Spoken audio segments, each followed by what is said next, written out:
Okay, let's decode this. Number 1. Dr. Google will see you now. What if I told you the scariest thing in your house isn't the dark hallway or the creaky attic? It's your phone.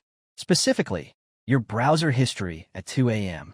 Because nothing says, I'm mentally stable, like Googling, why does my eyelid twitch? And somehow ending up on a forum discussing rare neurological disorders that only affect one person every 40 years. This is where the spiral starts. One innocent search, one mild symptom. Boom, you're writing your own eulogy. We've all done it. A weird stomach pain becomes appendicitis, then turns into liver failure, and eventually you're convinced your pancreas is just done with life. WebMD doesn't help. That site is like a jump scare in text form. Every symptom leads to cancer or seek immediate medical attention, which is a fun way of saying, good luck, buddy. And yet, we keep doing it. Because weirdly, it feels better to think we're dying than to admit we just need to poop or drink more water. The internet is like an anxious best friend, full of ideas, very convincing, and catastrophically wrong about everything. But hey, at least now you know what a glioblastoma is, right? Number 2, medical student syndrome. Do you know what happens when you study every disease known to man for 4 years straight? You become convinced you have every single one of them. Welcome to medical student syndrome, where you don't just learn about tuberculosis. You become tuberculosis spiritually. One day you're reading about kidney failure, and the next you're like, wait, did my pee always sound like that? It's not paranoia. Okay, it is, but it's academic paranoia, which makes it classy. The brain is a weird sponge. It doesn't just absorb information, it weaponizes it. Medical students spend their days memorizing symptoms, and their nights quietly panicking that the mild tingling in their hand is a textbook case of ALS. And if you think this only happens to med students, think again. Binge watch enough hospital dramas, and suddenly you're diagnosing your cough with house MD logic. It's never lupus, you whisper shaking. There's a twisted comfort in naming the fear. If you can label it, maybe you can control it. But often, it just makes you feel more doomed because now the vague dread has a Latin name and a death rate. Isn't learning fun? Number 3, Cyberchondria. Imagine you stub your toe. You go online to double check it's not broken. 30 minutes later, you're somehow on an academic paper about bone cancer in sub-Saharan rodents. That's cyberchondria, a mashup of hypochondria, and why did I read that comment thread? The internet is a vast, glorious, chaotic mess of information, and your brain is a little too eager to connect the dots. You search fatigue and headache, and instead of maybe you're dehydrated, it serves you a platter of leukemia, meningitis, and one unpronounceable syndrome discovered last week in a lab that smells like bleach and existential despair. This isn't just about fear. It's about control. Googling symptoms gives you the illusion you're doing something, that you're investigating. But it's a trap. Every link you click tightens the anxiety loop. Your brain starts scanning your body like it's a glitchy airport security system. That bump wasn't there yesterday. Or was it? Should I touch it? What if touching it makes it worse? Cyberchondria turns every harmless search into a choose-your-own nightmare story. And the ending is always you, sobbing into your couch cushion, clutching a printout titled, "When Slight Neck Pain is Actually an Indicator of Rare Spine Collapse Syndrome." Delete your search history. For your health. Number 4. Two sides of the same nervous coin. What's more fun than spending hours in a sterile waiting room, scrolling through outdated magazines, and wondering if that guy coughing across from you is patient 0? For some people, the test junkies, that's just another Tuesday. For others, the Dr. Dodgers, it's their worst nightmare. Here's the paradox. Both of these people are terrified of being sick, but they react in completely opposite ways. One needs constant reassurance. Blood tests, CT scans, full-body MRIs. If it exists, they want it. They don't trust their body unless a machine has said, all systems go. The problem? Tests can't fix fear. Fear is slippery.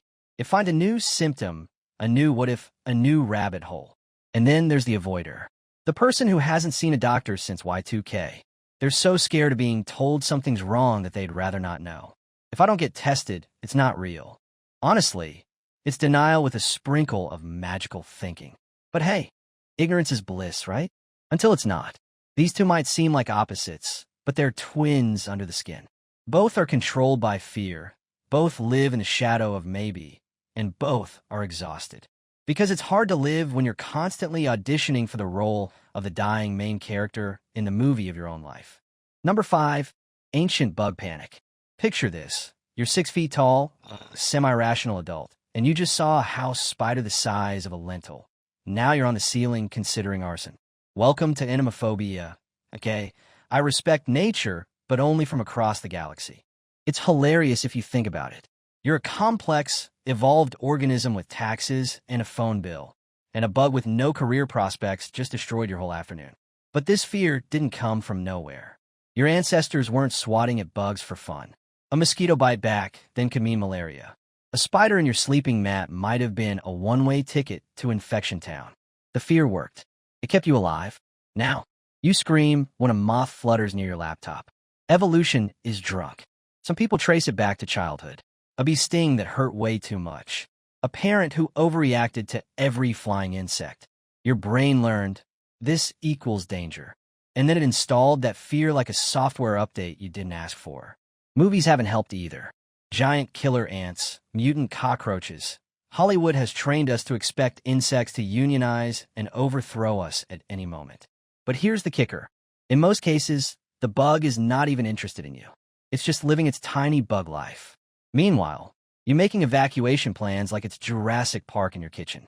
Number 6, loud noises and instant panic. Ever been startled by a balloon pop, and suddenly you're on high alert, like you've just been drafted into an invisible war? That's not drama. That's phonophobia, a fear of sudden or loud sounds. And yes, your brain is way too invested in turning everyday life into a jump scare compilation. Back in caveman days, this made sense. A loud snap in the bushes? That wasn't someone dropping a smoothie. That was probably a predator deciding whether you'd pair well with a side of roots. Your brain learned to freak out fast. Better safe than saber-toothed. But now, your neighbor slams a cabinet and your nervous system reacts like a bomb went off. Sirens, barking dogs, crashing dishes. It's like your body thinks you're living in a Michael Bay movie, but with fewer explosions and more apologetic roommates. What's wild is that the fear isn't just about being startled. It's about being hijacked. Your nervous system goes full DEFCON 1. And if this fear is tied to trauma, like a past car accident or a really bad fireworks situation, the brain decides all sudden noises are suspect. Even popcorn. And the worst strategy? Avoiding all sounds. That makes your brain even more sensitive, like turning up the volume until every creak in your apartment feels like a ghost throwing a tantrum. Your brain means well. It's just using ancient software in a world full of smartphone notifications and aggressive espresso machines. Number 7, the no-escape instinct. You're in an elevator. The doors close. There's a soft hum, then silence. Suddenly, your chest tightens. Your brain goes, this is how it ends. And you wonder if anyone would notice your absence before lunch. Congratulations, you've just unlocked claustrophobia, the fear of enclosed spaces, also known as your brain yelling nope at modern architecture. This isn't just about not liking tight spaces. It's about the feeling that you can't escape, that you're stuck, that this tiny room, plain seat, or awkward bathroom stall is your final resting place. The fear isn't I'm uncomfortable. The fear is I will die here and it will be weird. Back in the hunter-gatherer days, getting stuck in a cave or a narrow canyon meant you were basically a protein bar for predators. So our brains evolved a built-in panic button for anything resembling entrapment. And even though the odds of getting buried alive in a cubicle are basically zero, your brain doesn't care. It still screams, run. People go to wild lengths to avoid this feeling. Taking 10 flights of stairs instead of one elevator. Skipping concerts. Refusing MRIs. Some even avoid tight clothes. The logic? If it hugs you too much, it's clearly trying to murder you. The worst part? You know it's irrational. You're not actually trapped, but that knowledge doesn't reach the part of your brain responsible for flooding your body with adrenaline and scream whispers. Your brain's just trying to keep you safe from drywall. Number 8, the invisible enemy. Ever notice how you can't just touch a public door handle like a normal person without immediately wanting to wash your hands with the intensity of a chemical spill cleanup crew? That's mysophobia, the fear of germs and contamination. Your brain's way of yelling, don't touch that. It's a biohazard. Back in the day, contamination was legit deadly.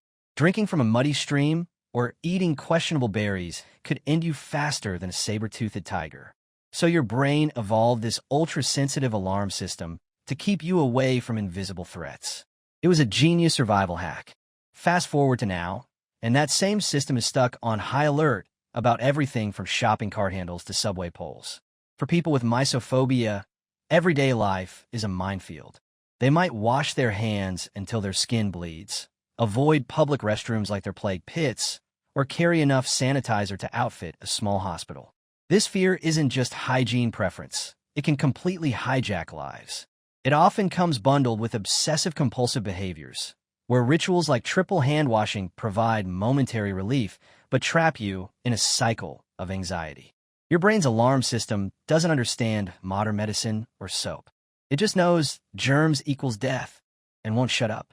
So while the rest of us are just trying to live, some are locked in a constant battle with an invisible enemy. Their own survival instincts gone wildly overboard. Your brain thinks germs, noises, and elevators are death traps. Goo. But maybe instead of spiraling, try therapy, deep breaths, or wild idea, not Googling mild headache. You're not dying.